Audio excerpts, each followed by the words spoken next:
Hello folks, Typhon Carter here, and I bring to you another DPP Smokin Premier League game. This is a Week 8 matchup between Void of the Wi-Fi Wolfpack and Dridri457 of the Alpha Ruiners.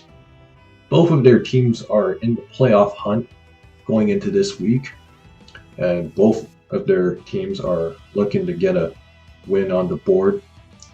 Void's been having a good season despite coming off of a rough loss against Laurel last week, as he is coming into this contest sitting at 5-2, whereas Dridri457, it's been the inverse. He's had a very difficult season as he is 2-5 going into this contest, and last week his loss was particularly brutal because I felt like there were some missed opportunities on his end. So he's looking to turn his season around, and Void is looking to keep the momentum going on what has been a strong campaign so far. Let's jump right into this. Zapdos lead, Bronzong lead. Bit of an interesting lead matchup. I feel like we've seen it a couple times.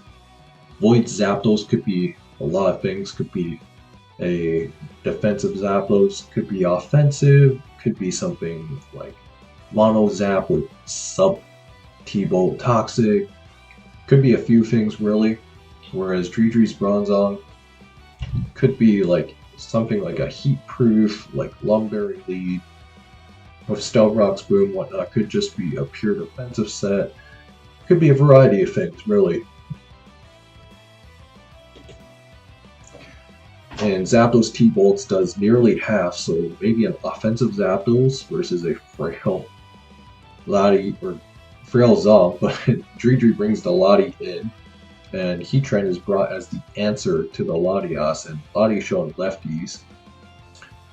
And yeah, this is looking to be a defensive team on Dridri's end, and Heatran gets rocks up, Reflect is up on Lottie's side. And Void better have something for this Lottie, maybe like a Tyranitar.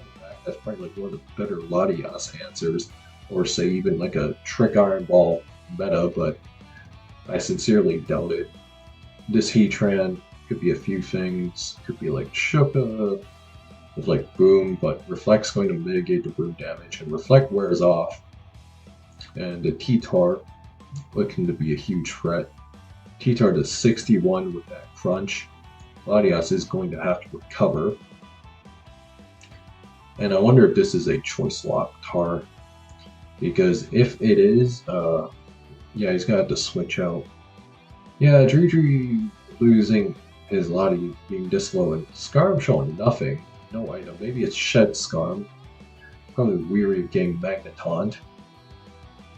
And Milotic is brought in as the T-Tar answer and gets burned. That burn actually really sucks, because that means that Milotic could get worn down by something like a back Jirachi even easier now. And Heatran showing to be Passion Berry, so Void just content sacking the Heatran against his Milotic. And Zapdos brought out to be the revenge killer. And Clefable is shown to be the Zap answer. And this is a very offensive Zap from Void's end, doing 40 to this Clefable, and presuming this is like some specially defensive Clef, and I wouldn't find it unbelievable given it was doing 50 to Bronzong earlier.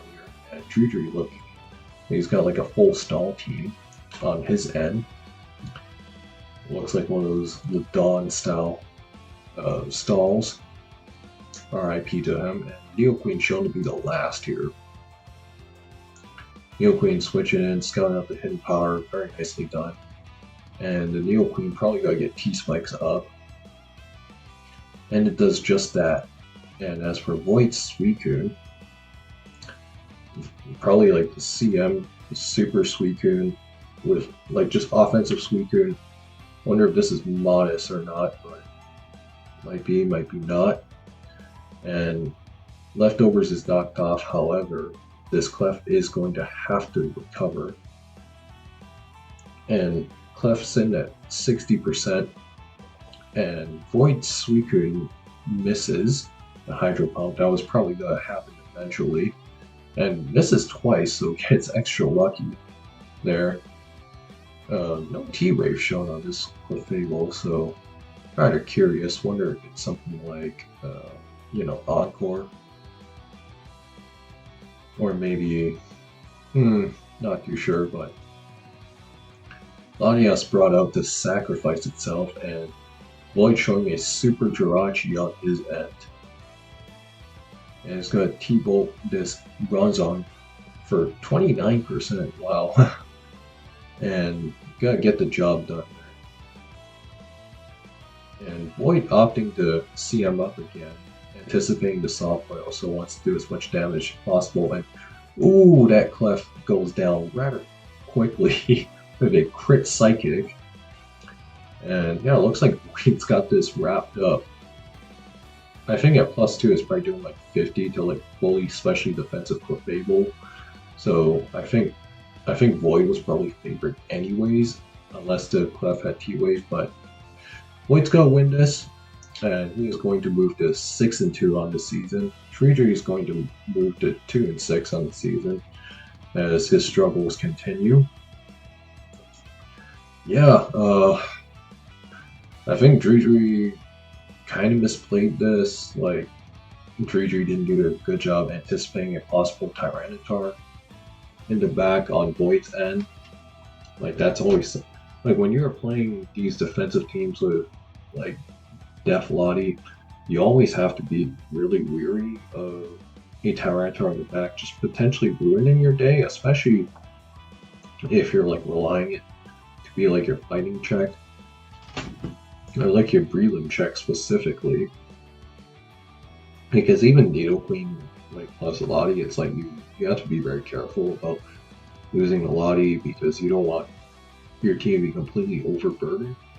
Yeah, that's kind of like one of the things with these defensive teams. And again, Void's Jirachi might have been holding like Lumberry or something. Could have been Shuka, but if it was holding Lumberry and Dridri's Clef had like no T-Wave, then I think Void was kind of super favored anyways.